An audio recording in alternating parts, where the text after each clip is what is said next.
ہمارا دین ہمیں ایک طرف اپنے خالق سے جوڑتا ہے، دوسری طرف ہمیں بندوں کے ساتھ اچھی طرح زندگی بسر کرنے کی تعلیم دیتا ہے۔ کوئی شخص صحیح معنوں میں دیندار ہو نہیں سکتا جب تک وہ اللہ تعالیٰ کے حقوق کے ساتھ ساتھ بندوں کے حقوق ادا نہ کرے۔ اپنے حقوق کے بارے میں تو اللہ تعالیٰ کیا فرماتے ہیں کہ وہ جس کو چاہے معاف کر دیں، لیکن بندوں کے حقوق جب تک بندے معاف نہیں کریں گے اس وقت تک معاف نہیں ہو سکتے۔ حقوق العباد کا معاملہ بہت اہم معاملہ ہے۔ حقوق العباد کا مطلب کیا ہے؟ بندوں کے حق دینا، اور بندوں میں سب سے پہلا اور بڑا حق والدین کا حق ہے۔ قرآن پاک میں اللہ سبحانہ وتعالی اپنے ساتھ ساتھ والدین کا شکر گزار ہونے کا حکم دیتے ہیں۔ ارشاد باری تعالیٰ ہے وَأَنِ اشْكُرْ لِي وَلِوَالِدَيْكَ، میرے شکر گزار ہو اور اپنے والدین کے۔ والدین کے ساتھ حسن سلوک کا بار بار حکم آیا ہے۔ قرآن پاک میں اللہ تعالیٰ فرماتے ہیں وَقَضَىٰ رَبُّكَ أَلَّا تَعْبُدُوا إِلَّا إِيَّاهُ وَبِالْوَالِدَيْنِ إِحْسَانًا، اور تیرے رب نے فیصلہ کر دیا کہ اس کے سوا کسی کی عبادت نہ کرو اور والدین کے ساتھ احسان کرو، اچھا سلوک کرو۔ ایک اور جگہ پر فرمایا وَوَصَّيْنَا الْإِنسَانَ بِوَالِدَيْهِ حُسْنًا، اور ہم نے انسان کو تاکیدی حکم دیا کہ وہ والدین کے ساتھ اچھا سلوک کرے۔ احسان کا لفظ حسن سے نکلا ہے، خوبصورت، عمدہ، اچھا۔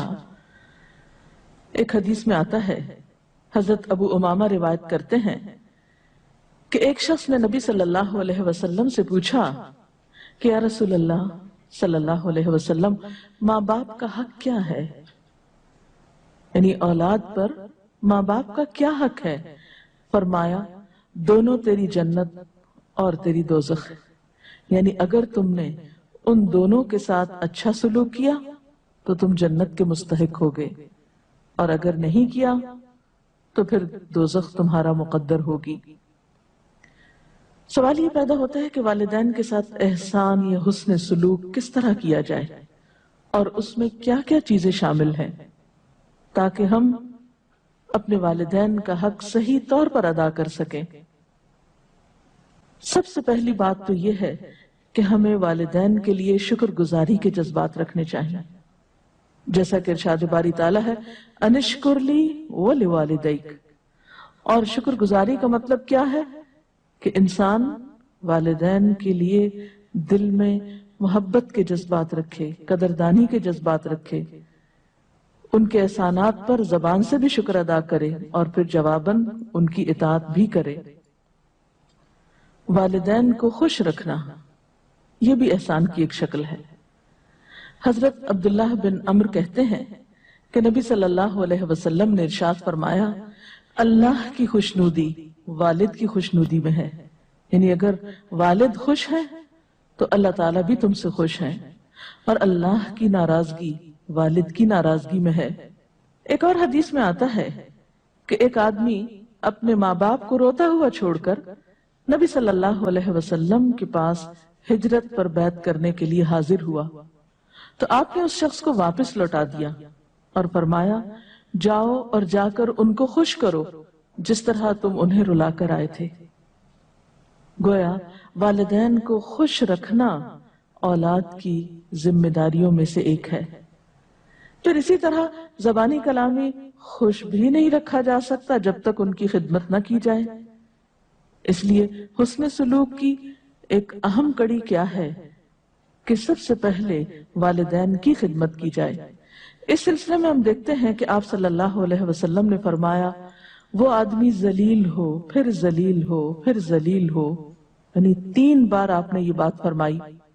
لوگوں نے پوچھا کہ اللہ کے رسول صلی اللہ علیہ وسلم کون آدمی؟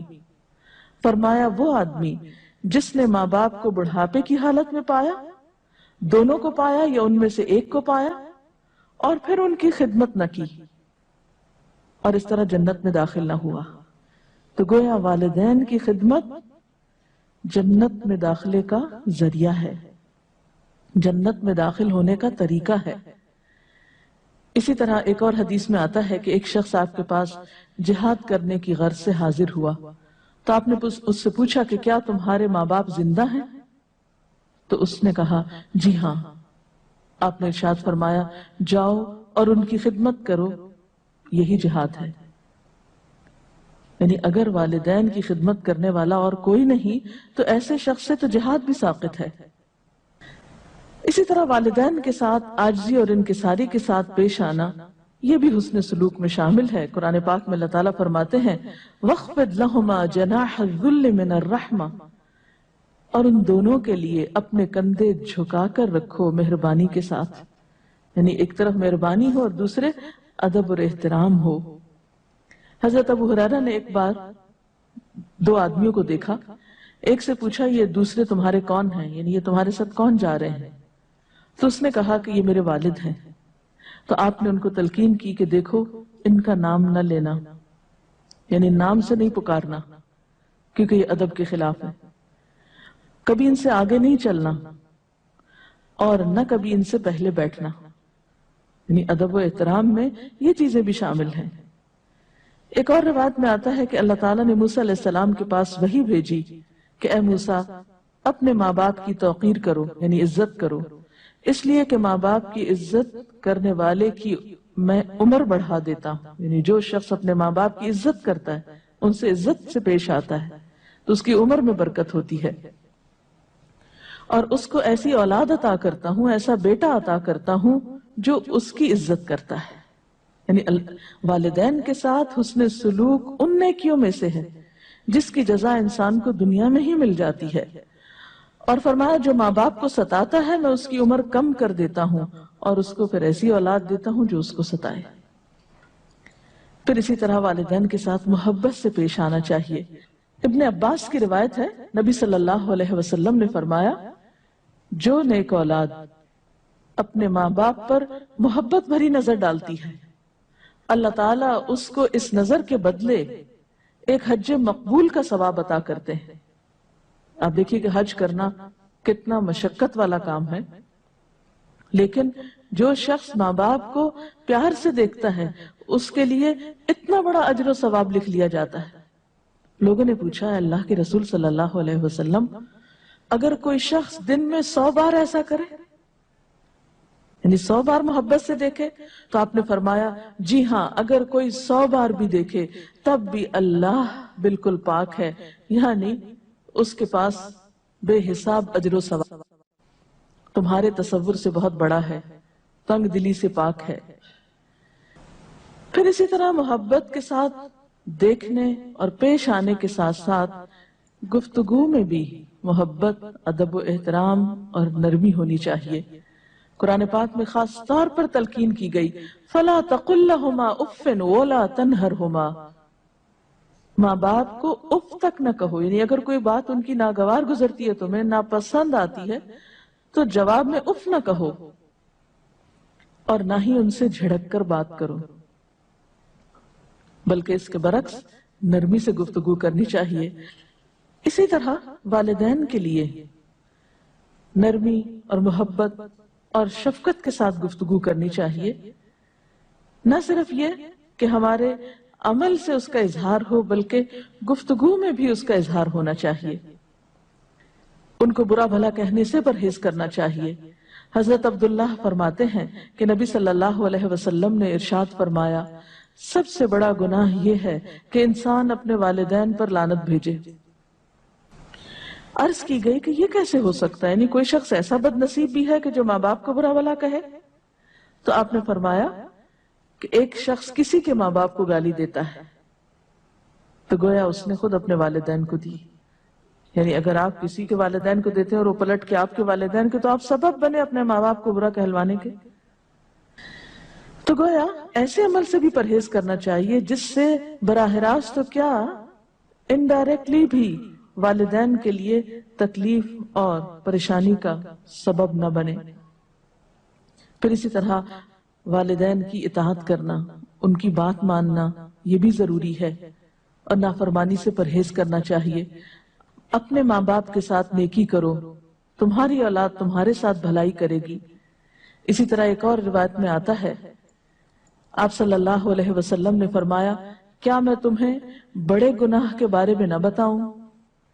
صحابہ کرام نے عرض کیا، کیوں نہیں اے اللہ کے رسول صلی اللہ علیہ وسلم؟ آپ نے فرمایا، سب سے بڑا گناہ یہ ہے کہ انسان اللہ کے ساتھ کسی کو شریک کرے اور پھر اپنے والدین کی نافرمانی کرے۔ اس وقت آپ صلی اللہ علیہ وسلم تکیہ لگائے ہوئے تھے، یعنی ٹیک لگا کے بیٹھے تھے۔ آپ نے تکیہ چھوڑ دیا اور فرمانے لگے، اور جھوٹ بولنا، جھوٹی گواہی دینا، سن لو، جھوٹ بولنا، جھوٹی گواہی دینا۔ اور آپ برابر یہی کہتے رہے، یہاں تک کہ ہم نے خواہش کی کہ کاش آپ خاموش ہو جائیں۔ پھر اسی طرح یہ ہے کہ انسان اگر والدین کی نافرمانی کرتا ہے تو اس نافرمانی کی سزا انسان کو دنیا میں بھی ملتی ہے۔ پھر اسی طرح یہ ہے کہ ہمیں والدین کی ضروریات کا بھی خیال رکھنا چاہیے، یعنی صرف زبانی اچھی باتیں کرنا یا وقتی طور پر کوئی خدمت کر دینا کافی نہیں، بلکہ اس چیز پر بھی نظر رکھنی چاہیے کہ وہ کس کس چیز کے ضرورت مند ہے، اور خصوصاً بڑھاپے میں۔ قرآن پاک میں اللہ سبحانہ وتعالیٰ فرماتے ہیں، یسألونک ماذا ینفقون، لوگ آپ سے پوچھتے ہیں کہ وہ کیا خرچ کریں۔ قل ما انفقتم من خیر فللوالدین، ان سے کہہ دیجئے کہ جو بھی تم مال میں سے خرچ کرو تو والدین کے لیے، یعنی پہلا حق انسانوں میں سے والدین کا ہے، والاقربین، اور رشتہ داروں پہ خرچ کرو، والیتامی والمساکین، اور یتیموں اور مسکینوں پہ خرچ کرو، وابن السبیل، اور مسافروں پہ خرچ کرو۔ تو گویا انسان کے مال کے سب سے زیادہ حقدار اس کے والدین ہیں۔ ایک بار ایک شخص نبی صلی اللہ علیہ وسلم کے پاس آیا اور اپنے باپ کی شکایت کرنے لگا کہ وہ جب چاہتے ہیں میرا مال لے لیتے ہیں۔ آپ نے اس آدمی کو بلایا کہ تم اپنے بچے کا مال کیوں لیتے ہو؟ ایک بوڑھا آدمی لاٹھی ٹیکتا ہوا آپ صلی اللہ علیہ وسلم کے پاس حاضر ہوا اور کہنے لگا، اے اللہ کے رسول صلی اللہ علیہ وسلم، ایک زمانہ تھا کہ یہ کمزور اور بے بس تھا، مجھ میں طاقت تھی، میں مالدار تھا، اور یہ خالی ہاتھ تھا، میں نے کبھی اس کو اپنی کوئی چیز لینے سے روکا نہیں۔ آج میں کمزور ہوں، خالی ہاتھ ہوں، یہ مالدار ہے، قوی ہے، اور یہ اپنا مال مجھ سے بچا بچا کے رکھتا ہے۔ اور یہ ایک حقیقت ہے کہ والدین تو خوشی سے اولاد پہ خرچ کرتے ہیں، اور اگر زندگی میں کبھی اولاد کو والدین پہ خرچ کرنا پڑے تو دل تنگ ہونے لگتے ہیں۔ نہیں، والدین کے لیے دل تنگ نہ رکھیے، بلکہ اپنے مال پر اپنی ذات سے زیادہ ان کا حق سمجھیے۔ اور آخری بات یہ کہ انہیں اپنی دعاؤں میں یاد رکھیے۔ والدین کے لیے دعا تو اللہ تعالیٰ نے خود سکھائی ہے، وَقُلْ رَبِّ ارْحَمْهُمَا كَمَا رَبَّيَانِي صَغِيرًا، اور آپ کہیے کہ اے پروردگار ان دونوں پر رحم فرما جس طرح انہوں نے مجھے بچپن میں پالا ہے جبکہ میں چھوٹا تھا۔ تو اللہ تعالیٰ سے دعا ہے کہ وہ ہمیں والدین کا حق ادا کرنے کی توفیق عطا فرمائے۔